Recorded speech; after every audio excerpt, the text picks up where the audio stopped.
우리에게 허락하신 하나님의 말씀은 누가복음 18장 15절로 30절 말씀입니다. 누가복음 18장 15절에서 30절 말씀.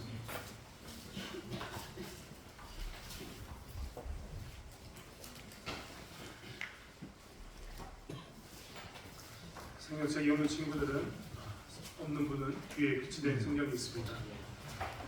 성경책이 없는 친구들과 성경책이 없는 분들은 비치된 성경을 보시고 어떤 공동을 했으면 좋겠습니다.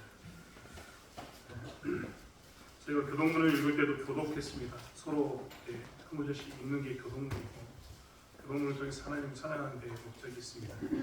성경은 저희는 함께 합독하기를 원합니다. 같이 읽기를 원하는 겁니다. 이 시간 누가복음 18장 15절로 30절의 말씀을 찾았으면 한 목소리로 함께 합독하겠습니다.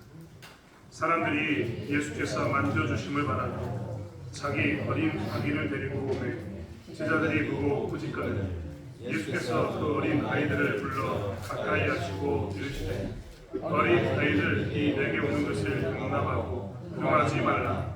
하나님의 나라가 이런 자의 것이니라. 내가 진실로 너희에게 이르노니 누구든지 하나님의 나라를 어린아이와 같이 받아들이지 않는 자는 결단코 거기 들어가지 못하리라 하시니라. 어떤 바리가 물어 이르시되 선한 선생님이여 내가 무엇을 하여야 영생을 얻으리이까? 예수께서 이르시되 네가 어찌하여 나를 선하다 일컫느냐? 하나님 한 분 외에는 선한 이가 없느니라. 네가 계명을 안 하니 간음하지 말라, 살아나지 말라, 도둑질하지 말라, 거짓 증언하지 말라, 내 부모를 공경하라 하였느니라. 여짜오되 이것은 내가 어려서부터 다 지켰나이다. 예수께서 이 말을 들으시고 이르시되 내게 아직도 한 가지 부족한 것이 있으니 내게 있는 것을 다 팔아 가난한 자들에게 나눠주라. 그리하면 하늘에서 내게 보화가 있으리라. 그리고 와서 나를 따르라 하시니 그 사람이 큰 부자이고 이 말씀을 듣고 심히 근심하더라.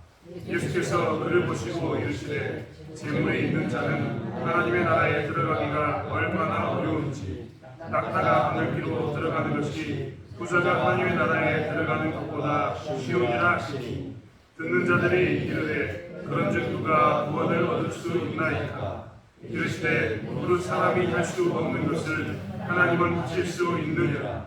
베드로가 여짜오되 보옵소서 우리가 우리의 것을 다 버리고 주를 따른다이다.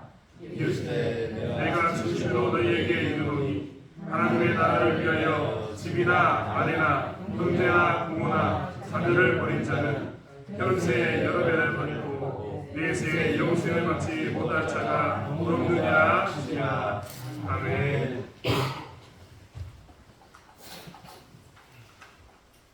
한 주간 편안하셨습니까? 네, 그 시작도 전에 피곤하면 안 됩니다. 네. 늘 말씀드립니다만 저희 중고등부 아이들이 같이 예배를 드립니다. 이런 교회가 사실 드뭅니다. 장년과 어린아이들이 같이 예배드린다는 것이 굉장히 어린아이들에게는 버거운 일이기도 합니다. 그럼 아이들 많이 축복해 주시고 격려해 주시고 세우셨으면 좋겠습니다.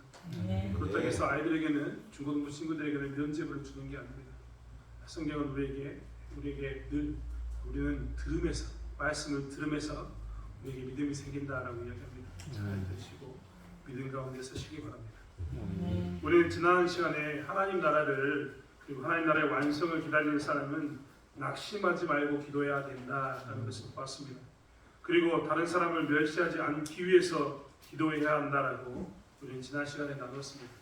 하나님 나라의 완성을 기다리는 자, 천국을 기다리는 자, 천국을 소망하는 자는 그래야 된다라고 말씀을 드렸습니다. 이제 예수님은 하나님의 나라에 대해서 또 다른 이야기를 나누고 계십니다. 앞으로 이제 하나님 나라에 대해서 이야기를 나눌 때는 아마도 소유에 대한 이야기가 진행됩니다. 누가 하나님 나라의 소유권자가 될까요? 여러분, 우리는 귀한 보배이면 보배일수록 그것을 갖고자 합니다. 누군가 우리에게 큰 돈을 가방을 앞에 놔둔 상태에서 이것을 갖고 싶냐라고 물어보면 갖고 싶다라고 이야기하지 다들 갖기 싫다라고 이야기하지는 않을 겁니다. 그만큼 우리는 이렇게 보배, 보화, 큰 돈, 가치 있는 것을 우리는 갖고 싶어 합니다. 하나님의 나라가 굉장히 가치 있다는 것을 유대인들은 알고 있었고 예수님도 알고 계셨습니다. 그래서 이 하나님의 나라에 대해서 이제 이야기하는데 소유권자는 누가 될 것인가? 누가 하나님 나라의 소유자가 될 것인가에 대해서 이야기하고 있습니다. 너희들이 아무리 하나님 나라가 좋다고 이야기해도 너희들 것이 아니면 아무 소용이 없지 않느냐? 누가 하나님 나라를 소유할래?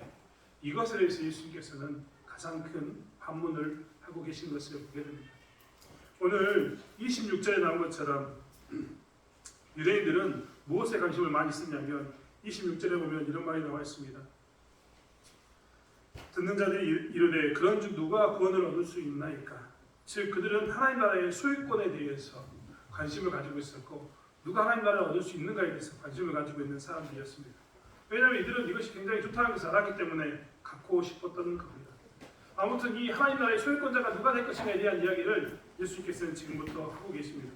그런데 그 이야기에 대해서 소유권자는 이런 사람일 것이다 라고 이야기하면서 먼저 이야기되는 게 뭐냐면 15절에 나와 있는 어린아이의 이야기입니다. 오늘 사람들은 예수께서 만져주심을 바라고 자기 아이들을 예수께 데리고 왔다라고 이야기합니다. 여기서 만져주심을 바랬다 이 말은 무엇입니까? 그냥 만져주기 쓰담쓰담 해주는 그런 만져주심을 이야기하는 게 아닙니다. 어제 우리 교회도 사실은 우리 표집사님, 기도했던 표집사님의 둘째 딸 예슬아가 이제 돌잔치를 했는데요. 돌잔치를 하면서 우리가 돌잔치를 했던 이유는 뭡니까? 여기 계신 모든 우리 권사님들, 어머님들이 다 알고 계시는 것처럼 돌잔치는 1년 생일이니까 축하한다, 첫 번째 생일이니까 축하한다 여기만 의미가 있는 게 아닙니다. 과거에는 어린아이들이 태어나면 정말 불행한 일이지만 많이 죽었습니다. 한 살을 넘기기가 굉장히 어려웠고 3년 산을 넘기기가 굉장히 어려운 시기가 있었습니다. 그래서 과거 우리의 이제 저보다 저 위의 연배들은 호적이 차이가 굉장히 많이 납니다. 왜냐하면 죽을 것 같으니까 혹여 신고했다가 죽으면 또 지워지니까 그걸 안 하고 지켜봤다가 호적을 등록한 사람이 많았습니다. 그만큼 많은 어린아이들이 죽다 보니까 정말 우리나라도 이 아이들을 살리기 위해서 아이들을 위해서 많은 것들을 했습니다. 유대인들도 마찬가지입니다. 그들이 지금 예수께서 자기를 이 아이들을 만져주시길 바랬다 이것은 무엇이냐면 먼저는 그들에게 있어서 어린 영아들이 일찍 죽는 사건이 있었는데 그런 것을 피하기 위해서 치유의 사건으로 예수님께서 그를 만져주시면 그 아이가 건강하게 지켜질 것을 기대하면서 만져주심을 바랬던 겁니다. 그뿐만 아닙니다. 아이를 만지면 우리도 뭘 합니까? 저도 아이들을 가끔 만지고 안아주는데요. 그때마다 그냥 안아주고 그냥 만지는 것은 아닙니다. 저희가 그 안에 무엇을 담습니까? 하나님 이 아이가 잘 되길 바랍니다. 하나님 이 아이가 정말 건강한 사회 구성원이 되길 원합니다라고 기도하면서 만져주는데 유대인들이 예수님께 아이를 들으면서 그런 마음을 가지고 있었던 겁니다. 이 아이가 복받기를 원합니다. 당신의 손에 의해서 복받기를 원합니다. 당신이 행했던 모든 일들을 보니까 당신은 하나님의 아들이고 선지자이고 능력 있는 사람인데 이 당신이 주신 복을 우리 아이가 받기를 원합니다라고 데리고 온 겁니다. 아무튼 이 아이들을 데려왔는데 이 아이들을 데려오자마자 제자들은 그 아이들을 꾸짖습니다. 그 부모를 꾸짖습니다. 왜 꾸짖었을까요?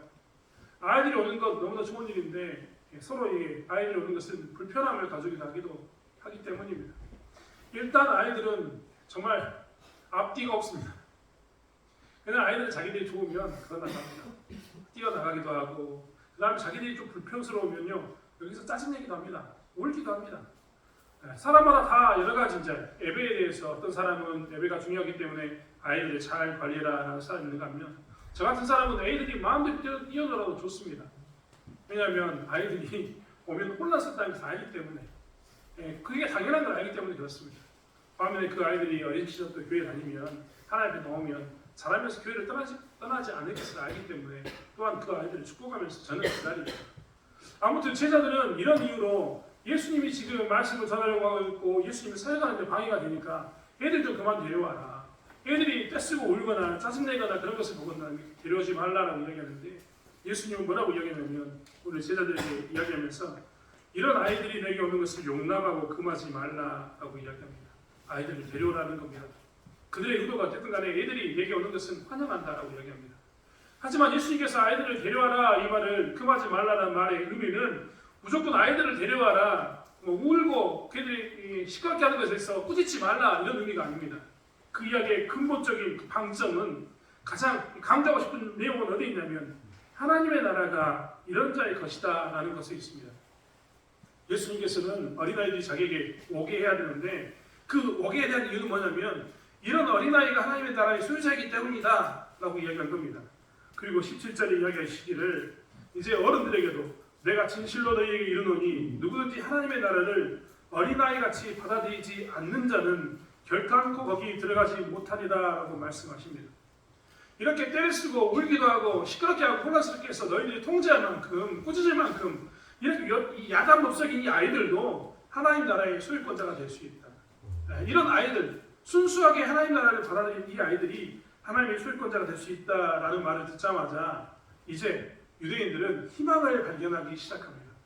그 전까지 하나님 나라의 완성, 하나님 나라에 대해서 이야기하는데 누가 소유권자인가에 대해서 이야기한 적이 없었습니다. 그래서 늘 궁금했습니다. 누가 소유권자가 될까? 이게 좋은 것을 계속 이야기하는데 이 좋은 것의 소유권자는 누구냐?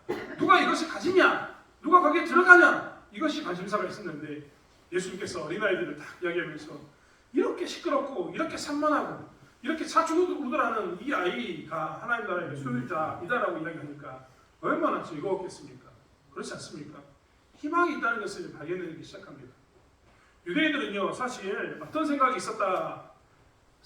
있었냐면 이런 생각을 가지고 살았습니다. 이것은 한 사람이 유대인이 가지고 있는 생각이 아니라 오늘 성경을 읽고 있는 수많은 유대인들이 다 이런 생각을 가지고 살았습니다. 먼저 그들은 어떤 생각을 가지고 있었냐면 돈이 많은 것, 권력을 가진 것 이것은 하나님을 잘 섬기는 표시이다라고 생각했습니다. 즉 돈이 많은 사람은 하나님께서 하나님을 잘 섬김으로 해서 복을 더해 주셔서 돈이 많아진 거다라고 생각한 겁니다. 그냥 맹목적으로 그렇게 생각했느냐? 그렇지 않다니까요. 말씀의 근거에서 그렇게 생각했습니다. 어떤 말씀이 근거였느냐? 아브라함이 갈대아 우르를 떠날 때는요 그가 많은 식구들과 떠났지만 부자는 아니었습니다. 그지만 하나님의 말씀 따라서 그가 하나님 땅에 들어와서 뭐가 됐습니까? 부자가 됐습니다. 하나님을 잘 섬기면 섬길수록 아브라함은 더 부자가 됐습니다. 아브라함만 그렇습니까? 족장시대라고 이야기했던 아브라함, 이삭, 야곱, 요셉을 우리가 족장들이라고 이야기하는데 족장의 시대라고 이야기하는데 그 족장의 시대에 있던 모든 사람들이 하나님을 잘 섬기면 섬길수록 어떻게 했습니까? 복을 받았습니다. 이삭도 그랬고 야곱도 그랬습니다. 여러분 한번 생각해 보십시오. 야곱이요 자기 삼촌 라반의 집으로 갈 때는요 야반 노조였습니다. 형의 눈을 피해서 아무것도 갖지 않은 상태에서 도망간 겁니다. 광야에서 잠을 잘 때도 돌베개를 베고 자야 할 만큼 그는 아무것도 없었습니다. 그런데 그가 라반의 삼촌 집에 가고 난 후에 돌아올 때 어떻게 됐습니까? 그의 형 에서에게 수많은 지참물을 때를 나눠서 준 만큼 보낼 만큼 엄청나게 큰 부자가 되었습니다. 그는 삼촌 집에서 7년 동안 한 여자를 위해서 7년 동안 지참금을 주었음에도 불구하고 부자가 됐습니다. 삼촌 집에서 삼촌에게는 좋은 것을 주고 자기에게는 아롱진 것이라고 표현했던 좀 안 좋은 것을 자기가 소유한다라고 품삯으로 받겠다라고 이야기했지만 그는 어떻게 했냐면 하나님을 잘 섬기면 섬길수록 그에게 하나님께서 복을 주심으로 인해서 부자가 됐습니다. 요셉은 어떨까요? 족장 시대에 있는 모든 사람들은 부자가 된 겁니다. 그래서 이스라엘 사람들은요 하나님을 잘 섬기면 섬길수록 부자가 된다고 생각했습니다. 권력은 어떻습니까? 여러분 우리는요 아브라함이 사병 즉 개인적 군대를 두고 있었다라는 것을 알고 있습니다. 사병이 몇 명이었느냐? 성경 창세기 14장에는 318명이었다라고 이야기합니다. 300명 정도 되는 사병이 개인적 군대가 있었습니다. 집에 머슴 한 명만 두어도 두 명만 두어도 이전에 부자라고 이야기했는데요. 개인적으로 이 머슴이 아니라 병사가 318명이니까 나머지 사람은 얼마나 많겠습니까? 한 집안이 아마 몇천 명 정도 됐을 겁니다. 아무튼 그런 부자가 된 겁니다. 이런 사병이 318명이나 있을 만큼 이 아브라함은요 권력을 쥐게 됩니다. 나중에 이 아브라함이 너무나 부자가 돼가지고 조카 롯과 함께 흩어져 살아야 됩니다. 양떼가 너무 많아서 맨날 싸우니까 그러면 너가 동쪽으로 가면 나는 서쪽으로 가고 네가 남쪽으로 가면 나는 북쪽으로 가겠다라고 이야기하면서 아브라함과 롯은 나누어져 살게 되는데요.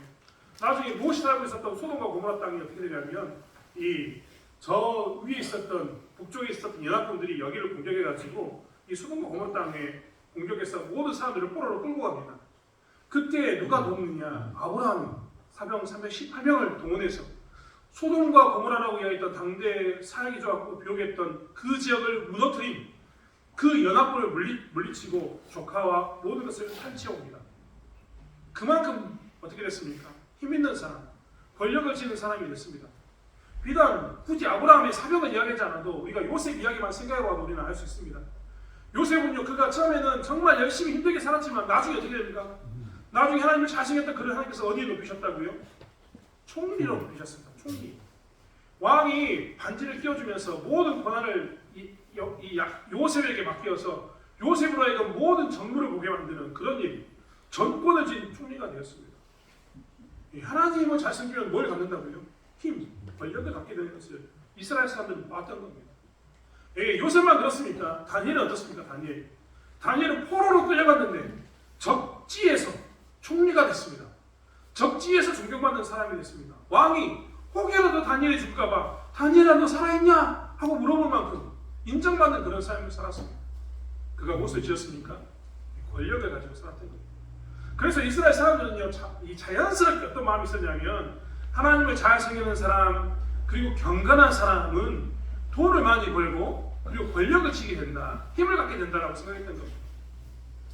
그리고 만약에 돈이 없거나 가난한 사람은 게으른 사람, 경건하지 않는 사람 이런 생각을 가지고 있는 겁니다. 이게 맞았다는 게 아닙니다. 그들이 그렇게 생각하고 살고 있었던 겁니다. 그런데 그들에게 어린아이를 예수님께서 들면서 이야기하시면서 이렇게 시끄럽고 산란하고 혼란스럽고 혼동을 일으키는 이 어린아이같이 하나님 나라를 받아들인 사람이 하나님 나라의 소유권자가 된다고 이야기하니까 주변에서 보고 있던 사람들이 기분이 어떻겠습니까? 옳다구나. 드디어 나에게 기회가 왔구나. 우리가 그동안 하나님을 잘 섬기고 있었고 나는 부자고 나는 권력을 쥐고 있는데 이런 사람이라면 이제 당연히 사람들이 하나님 나라에서는 너는 당연한 거다라고 이야기해 줄 거라고 생각했습니다. 그러면서 그들에게 희망이 있다고 주변에 있는 사람들이 생각한 겁니다. 그래서 그 중에 누가 이야기를 했냐면 오늘 본문에 있는 것처럼 18절에 어떤 관리가 이야기를 하기 시작합니다. 여기서 말하는 관리라는 것은 아르콘이라는 뜻입니다. 이 관리는 아르콘이라는 뜻인데 행정적으로 이렇게 말하는 관리일 수 있습니다. 하지만 이것은 좀 더 의미가 넓은데 회당장, 그러니까 즉 종교시설의 대표자 혹은 지도자, 사내들인 공회원 이런 사람들을 관리라고 표현했습니다. 아르콘이라고 표현했던 거죠. 이 사람이 어떤 사람들입니까? 권력을 가진 자입니다. 권력을 가진 자. 어린아이 같은 사람이 하나님 나라의 소유권자가 됐다고 이야기하니까 권력을 쥐고 있었던 사람, 즉 자기들의 생각은 주변에 있는 모든 사람들의 생각에는 권력을 쥐고 있는 사람은 하나님께 경건한 사람이고 하나님을 잘 섬기는 사람이다. 이렇게 생각했으니까 이 사람이 이야기할 겁니다. 선한 선생님 하고 묻습니다. 여기 말하는 선한 선생님이라고 했던 이유는 뭡니까? 대답을 기다리고 있는 겁니다. 우리의 생각에서는 이제 나는 당연히 힘을 쥐고 있는 나는 어떤 사람이 될 거다? 하나님의 소유권자가 될 거다. 이런 생각을 가지고 있었던 겁니다. 오늘 우리가 다 읽진 않았는데요. 좀 더 보면 그 관리는 어떤 사람이었냐면 그 관리는 큰 부자였다라고 이야기합니다. 23절에 그 사람이 큰 부자이므로 라고 이야기합니다. 이 사람은 무엇도 가지고 있었다고요? 관리면서 권력을 가지고 있어서 돈도 있었습니다. 이 사람은 아예 그 우리의 대표자가 된 겁니다. 이 사람 정도면 하나님 나라의 소유권자가 확실해. 예수님도 부인하지 못할 거야. 어린아이를 인정했으면 이 사람은 당연히 인정해야 돼. 라고 생각했던 겁니다. 그래서 이 큰 부자가 나서 이야기했던 겁니다. 선한 선생님하고 말입니다. 그 의미에는 너는 나를 인정하지 않을 수 없을 것이다. 라는 말이 깔려 있는 겁니다. 그래서 예수님은 그 선한 선생님이라고 묻는 것에 대해서 선한 선생님이라고 했던 영생을 어떻게 얻겠습니까? 라는 그 질문에 대해서 예수님은 바로 뭐라고 이야기하냐면 내가 어찌하여 나를 선하다 일컫느냐라고 묻습니다. 그것은 예수님이 선하지 않다라는 게 아니라 네 속이 뻔히 보여서 나를 선한 선생님 부르는 네 속이 너무나 보여서 선한 것은 하나님밖에 없다. 나에게 감히 그런 답을 기대하면서 이야기하는 너의 의도가 무엇이냐라고 반문하는 것과 같습니다. 그리고 예수님께서는 그 이후에 뭐라고 이야기하냐면 네가 계명을 안다라고 이야기합니다. 당연하죠. 이 사람은 부자이고 관리였습니다. 경건한 사람 축에 듣는 사람 아니었습니까? 유대인들은요 태어날 때부터 모세오경을 외우고 삽니다. 토라라고 얘기했던 모세오경을 가지고 사는데 이 모세오경을 당연히 가지고 사는 사람 중에 한 사람이 관료였고 큰 부자였던 이 사람이었을 겁니다. 그래서 예수님도 인정해 주는 겁니다. 네가 계명을 안다라고 말입니다. 그리고 계명을 아는 것에 대해서 예수님께서 네가 알고 있는 계명은 이런 거지 라고 이야기해 줍니다. 뭐라고 이야기했습니까? 첫 번째, 간음하지 말라. 죄송합니다. 두 번째는 살인하지 말라. 세 번째는 도둑질하지 말라. 네 번째는 거짓 증거하지 말라. 다섯 번째는 내 부모를 공경하라. 라는 것에 대해서 네가 이 계명을 안다라고 이야기합니다. 여러분 이 계명 어디서 보셨습니까? 십계명입니다. 그러니까 예수님께서 이야기하는 겁니다. 네가 잘 아는 것처럼 네가 십계명을 안다라고 말입니다. 그러자마자 이 부자는 이야기합니다. 그렇죠. 저는 어렸을 때부터 이것을 지켰습니다. 이 말은 뭡니까? 그렇지요. 나는 하나님 나라의 소유자가 확실합니다. 계명을 지켰으니까요. 라고 당당하게 이야기한 겁니다. 그러자 예수님은 이 말을 듣고 난 다음에 다시 한번 이야기합니다. 내게 아직도 한 가지 부족한 것이 있다라고 말입니다. 사실 우리는 오늘 본문을 알기 때문에 22절 전체를 읽어서 내게 아직도 한 가지 부족한 것이 있으니 내게 있는 것을 다 팔아 가난한 자들에게 나누어 주라. 이 말을 알고 있기 때문에 이 사람이 가난한 것에 다 팔아서 가난한 사람이 주는 것이 부족하구나 이렇게 생각할 겁니다. 하지만 부자는 이미 이 관련은 알고 있었습니다. 내게 아직도 한 가지 부족한 것이 있다라고 예수님 이야기하자마자 그는 덜컥 알고 있었다는 겁니다. 무엇을 알고 있었는가? 그는 자기의 부족함을 이미 알고 있었습니다. 왜냐하면 예수님이 계명을 나가면서 네가 하는 계명은 이런 거지 라고 이야기했을 때 이미 부자는 한편으로는 양심이 찔리는 그런 모습을 가지고 있었던 겁니다. 여러분 우리가 알고 있는 10계명은요 총 10개의 계명인데 그 중에 앞부분에 있는 4개는 하나님에 관한 것입니다. 뒷부분은 몇 개가 남았을까요? 6개가 남아있습니다. 그런데 오늘 예수님이 하셨던 계명을 보면 네가 계명을 한다라고 이야기하면서 몇 개를 이야기했을까요? 5개를 이야기했습니다. 우리 성경책 뒤에 보면요 10계명이 나와 있습니다. 10계명하고 성경책 뒤로 한번 펴보시겠습니까? 성경책 뒤에 없으신 분들은 출애굽기 20장이나 신명기 5장을 펴셔도 되지만 10계명 성경책 뒤로 보시면 이런 말이 나와 있습니다. 한번 찾아볼까요? 보면 이렇습니다. 20절에 내가 계명을 안다라는 말에 첫 번째 계명 간음하지 말라는 몇 계명입니까? 간음하지 말라 7계명입니다. 사람에게 주셨던 6가지 계명이 있었는데 딱 가운데 있는 계명이 간음하지 말라였습니다. 그 뒤에 있는 살인하지 말라는 몇 계명입니까? 6계명. 그 다음에는 뭐가 나왔냐면 도둑질하지 말라 나왔습니다. 몇 계명일까요? 7계명을 이야기하고 난 다음에 한 번은 위로 가서 6계명을 이야기하고 한 번은 밑으로 가서 8계명을 이야기했습니다. 그러면 그 밑에 있는 그 다음 거짓 증거하지 말라라는 말은 몇 계명일까요? 9계명입니까? 내 부모를 공경하라는 계명은 몇 계명입니까? 5계명입니다. 하나 남은 계명은 뭘까요? 10계명을 한번 읽어볼까요? 시작. 정확히 이야기하면 그 밑에까지 내 이웃의 아내나 그의 남종이나 그의 여종이나 그의 소나 그의 낙이나 물론 내 이웃의 소유를 탐내지 말라라는 말씀이었습니다.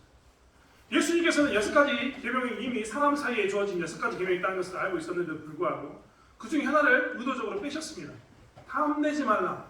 탐심에 관한 부분을 뺀 겁니다. 사실 예수님께서 네가 계명을 안다라고 이야기하면서 5가지를 이야기했을 때 부자는 한편으로 찔렸겠지만 그래도 뭐라고 이야기했냐면 내가 이것을 어렸을 때도 지켰다라고 이야기합니다.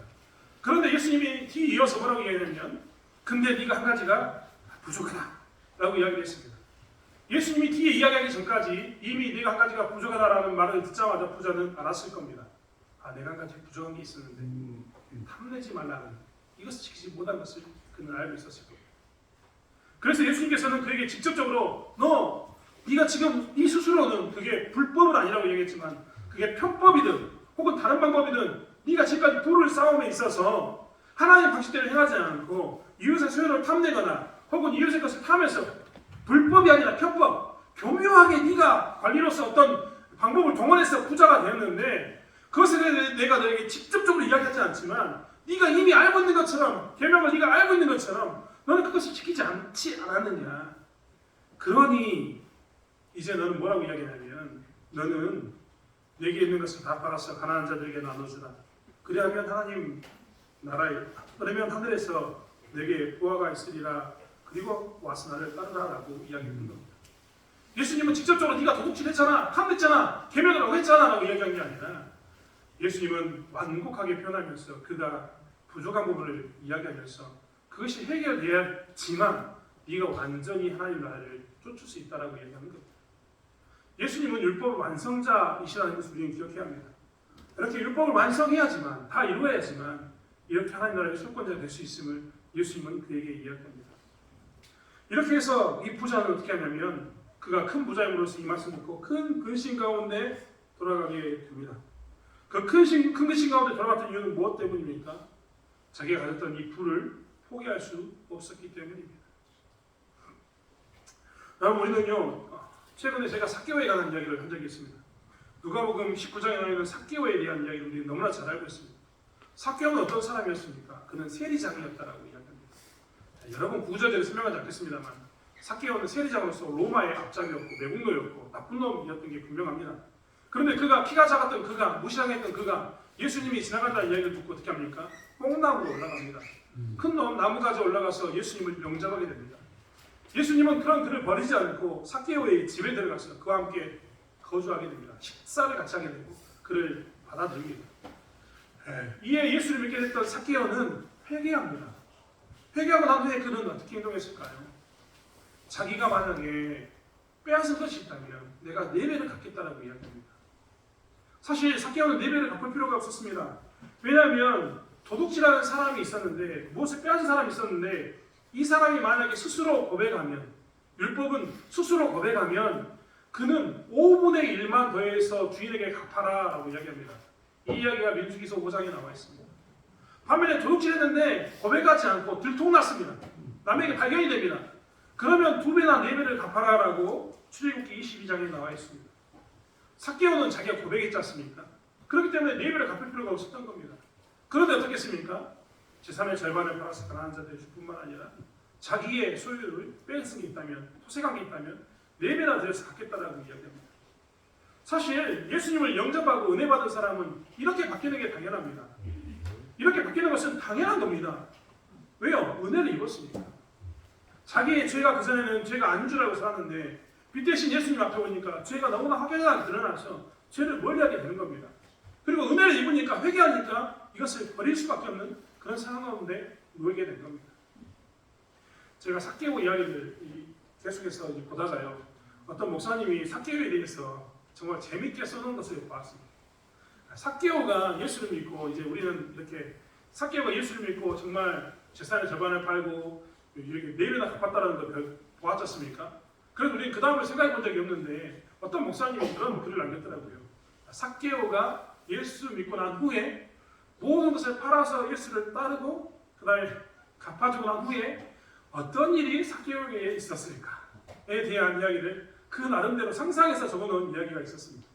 여러분 한번 생각해 보십시오. 삭개오가요, 그동안 세리장이었으니까 나쁜 짓 많이 했을 것 아닙니까? 돈 엄청나게 많이 갚아줬을 겁니다. 아마. 그런 삭개오에 대해서 그분이 이렇게 기록해 놨더라고요. 그는 예수 믿고 난 후에 회개하고 난 후에 이런 모습 가운데 있었을 거다. 첫 번째, 직장에서 해고당했을 거다. 그렇지 않습니까? 그가 세리였는데 돈을 나눠주고 있으니, 은혜를 받아가지고 돈을 나눠주고 있으니 당연히 세리에서 잘렸을 것 아닙니까? 그래서 직장에서 해고당했을 거다. 두 번째, 그의 가정이 심각한 경제적 위기에 빠졌을 거다. 왜 그렇습니까? 그 전에 그는 로마에게 이미 돈을 좀 많이 줬습니다. 그리고 이제 이 사람들이 돈을 세금을 받아서 어떻게 해야 됩니까? 가정을 꾸려가고 살림을 꾸려가야 되는데 이 사람이 갑자기 재산의 절반을 뚝 팔아버리고 모든 것을 갚아버리니까 돈이 있을까요? 없을까요? 그래서 식구들이 엄청나게 힘들게 살았을 거다. 아주 그냥 고생했을 거다라고 그 목사님이 해놓은 것을 보았습니다. 세 번째는 동료들에게 왕따당했을 거다. 그렇지 않습니까? 그가 세리장으로서 세리들을 데리고 있었는데 어느 날 갑자기 자기의 대표자가 미쳐가지고 이제 돈을 막 나눠주기 시작하고 있으니까 거둬야 되는데 나눠주고 있으니까 밑에 있는 사람들 입장에서는 깜깜한 겁니다. 이게 무슨 희망이 있겠냐라고 이야기하면서 제가 좀 이상하게 생각 아니야? 라고 왕따했을 거다라고 그분이 기록해 놓았습니다. 네 번째가 저는 굉장히 마음에 와닿았습니다. 네 번째는 뭐라고 나왔냐면 삭개오는 회개가 쉬운 것이 아니구나 라는 경험을 뼈저리게 하고 있었을 것이다 라고 네 번째로 묵상했습니다. 그분이 적어놓은 것을 보았습니다. 회개가 쉬운 것이 아니다. 이 말은 뭘까요? 내가 정말 예수 믿고 난 후에 재산을, 직장을, 가정을, 동료를 다 잃게 되는 그런 상황 가운데 놓이게 된 겁니다. 여러분 안 그럴 것 같습니까? 어느 날 동료들에게 왕따를 당하고 어느 날 집에 갔더니 돈이 없어요. 당신이 다 써가지고 예전에 삶을 살기 너무 힘듭니다라고 이야기하는 이런 이야기를 듣게 되거나 혹은 직장에서 해고당해가지고 직장 없는 그런 사람이 됐습니다. 예수 믿을 그러면 다 이렇게 생각한다니까요. 내가 이러려고 예수를 믿었나? 안 그럴 것 같습니까? 저 같아도 그럴 것 같아요. 아마 그는 철저하게 느꼈을 겁니다. 야, 진짜 회개가 쉬운 게 아니구나. 예수 믿고 내가 은혜를 받는 건 좋은데 회개하고 살려고 하니까 이게 너무나 힘들구나. 내가 괜히 회개했나? 이런 마음이 들었을지도 모릅니다. 그만큼 회개하고 삭개오처럼 사는 것은 힘든 겁니다. 하지만 은혜 입은 사람은요, 그 일들을 행하게 됩니다. 오늘 하지만 이 오늘 부자는, 이 관료였던 큰 부자는 어떻게 됐습니까? 이것을 하지 못합니다. 그는 자기 스스로 생각하기에, 그리고 주변에 있는 사람들이 생각하기에 하나님 나라가 온다면 네가 아마 일본으로 하나님 나라에 들어갈 거야 하는 그런 사람이었습니다.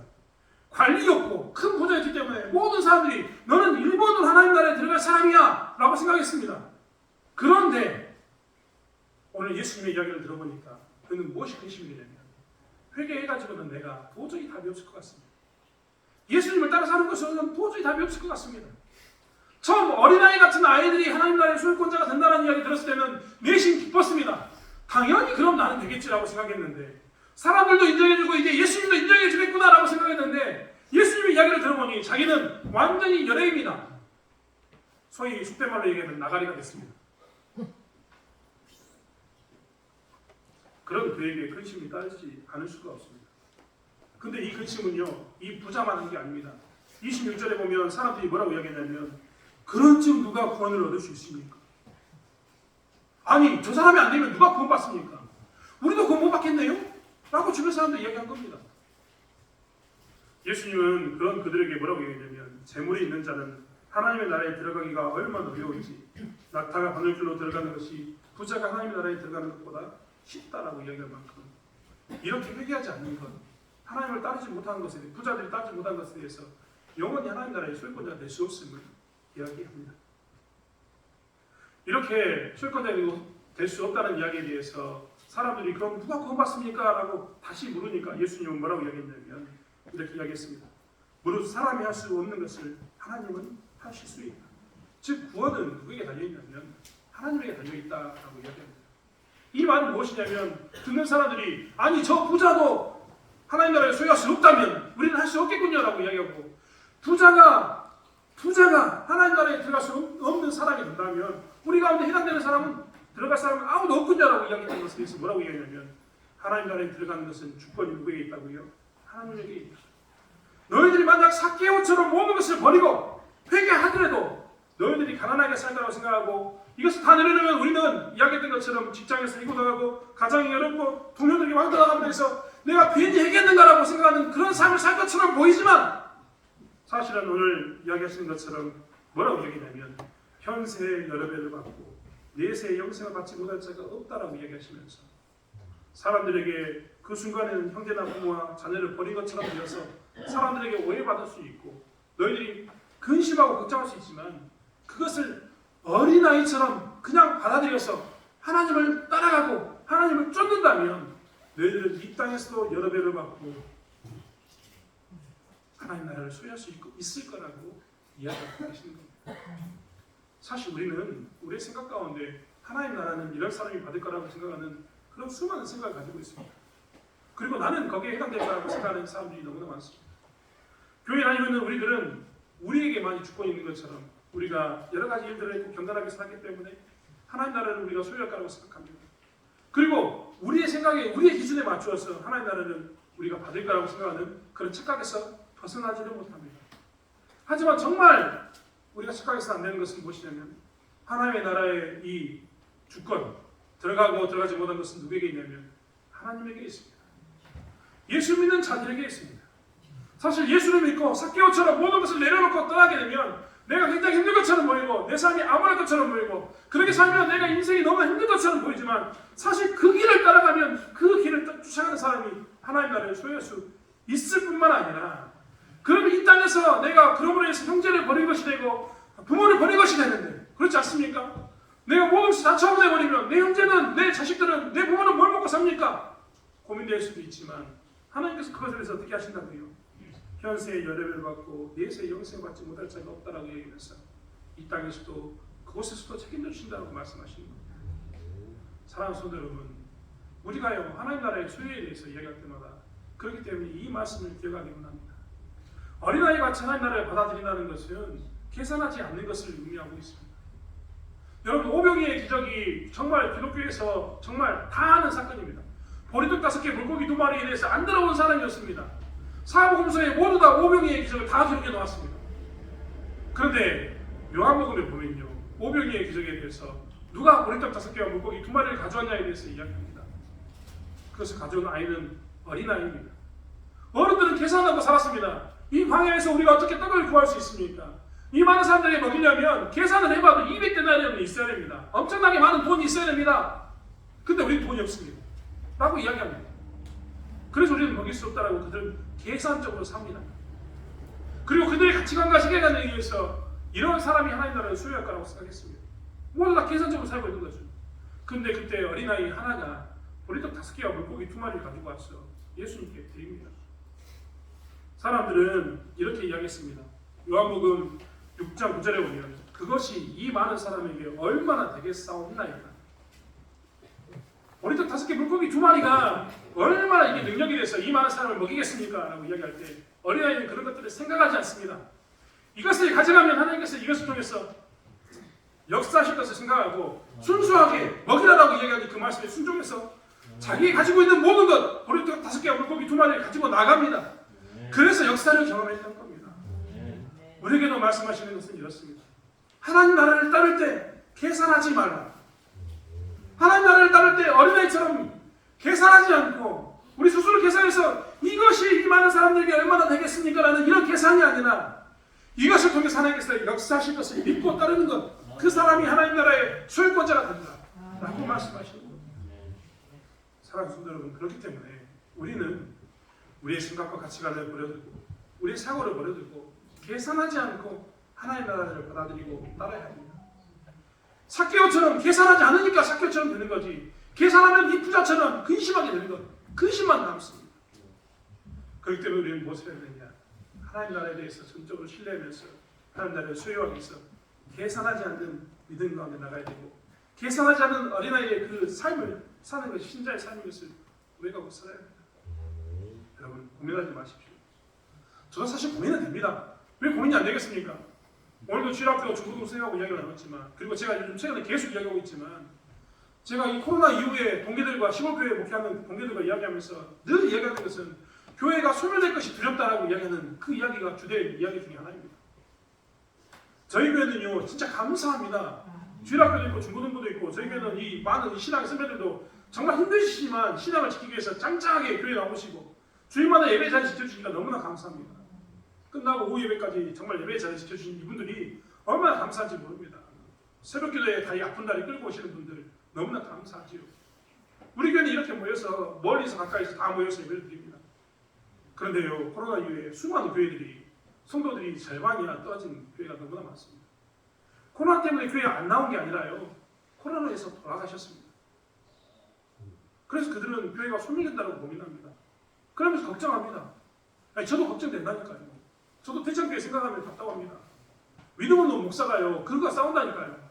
야, 내 때, 죄송합니다. 야, 내 시대 때, 내가 담임 목사 할 때, 대창교회가 사라지면 어떻게 하지? 아, 진짜 걱정이 돼요. 그 사람들 정말 죄송합니다만, 네, 진짜 10년 뒤를 생각하면 깝깝해 죽겠습니다. 저 10년 뒤에 한참 목회할 때거든요. 죄송합니다. 60살밖에 안 됩니다. 은퇴가 아직도 찬찬히 남았는데 10년 뒤에 내가 이 교회에 10년 뒤에 생각해보면 깝깝한 게 뭐냐면 우리에게 평균 연령이 80세 가까이 됩니다. 난 개인적으로 우리 김혜인 목사님이요, 110세까지는 사셨으면 좋겠습니다. 97세이신데 110세까지 사셨으면 좋겠어요. 10년 뒤에도 건강하셨으면 좋겠어요. 왜 이런 말씀 하시는지 알죠? 그만큼 걱정되고 근심이 됩니다. 목회자도 그만 근심이 됩니까? 내 인생이 이렇게 쫓아가면 희망이 있을까라는 고민도 듭니다. 수많은 이야기 가운데 근심 가운데 살게 됩니다. 근데 그때 내가 해야 할 것은 뭐냐면, 근심 가운데 제가 놓여 있는 게 아니라 그것을 누구에게 맡겨야 됩니까? 하나님께 맡겨버려야 됩니다. 하나님께 맡기면 나는 근심 가운데 사는 게 아니라 뭘 경험하게 되는 겁니까? 삭개오처럼 은혜를 경험하게 되거나, 아니면 어린아이가 오병이어를 된 것처럼 오병이어를 경험하게 되는 겁니다. 구원이 하나님께 있기 때문에 이 지역의 사람들에 대해서 우리가 열심히 전도하고 우리가 힘써서 이렇게 뭔가 하나님 뜻을 이루려 가면 어떻게 하신다고요? 하나님께서 역사하시는 겁니다. 우리 인생도 마찬가지입니다. 내가 이렇게 해버리면 아무것도 없어서 회개하는 것이 이렇게 힘들구나 라고 고백하는 삶이 될지도 모르는 불안 가운데 놓여있을지도 모르지만, 그런 것은 언제 사라졌는지 하나님께서는 무엇을 주시냐면 이 땅에서 현세에서 여러 배를 받고 내세에서 영생을 받는 은혜를 우리에게 주시는 겁니다. 사랑하는 성도 여러분, 하나님 나라의 소유에 대해서 이야기할 때마다 그렇기 때문에 어린아이 같은 믿음을 가지고 나가기 원합니다. 이 땅에서 어떤 일에 직면해서 불안하고 두려울 때마다 구원은 하나님께 있고 이 일의 주권자는 하나님이시고 내 인생은 내가 사는 게 아니라 하나님의 은혜로 사는 것을 고백하면서 하나님께 맡기기를 원합니다. 그러면 하나님께서 우리에게 이 땅에서 여러 배의 복을 받게 하시고 영생을 주실 줄 믿습니다. 근심 있을 때마다 그렇게 맡기기를 원합니다. 또한 하나님을 따르면서도 어린아이처럼 우리가 받아들이면서 계산하지 않고 나가기를 원합니다.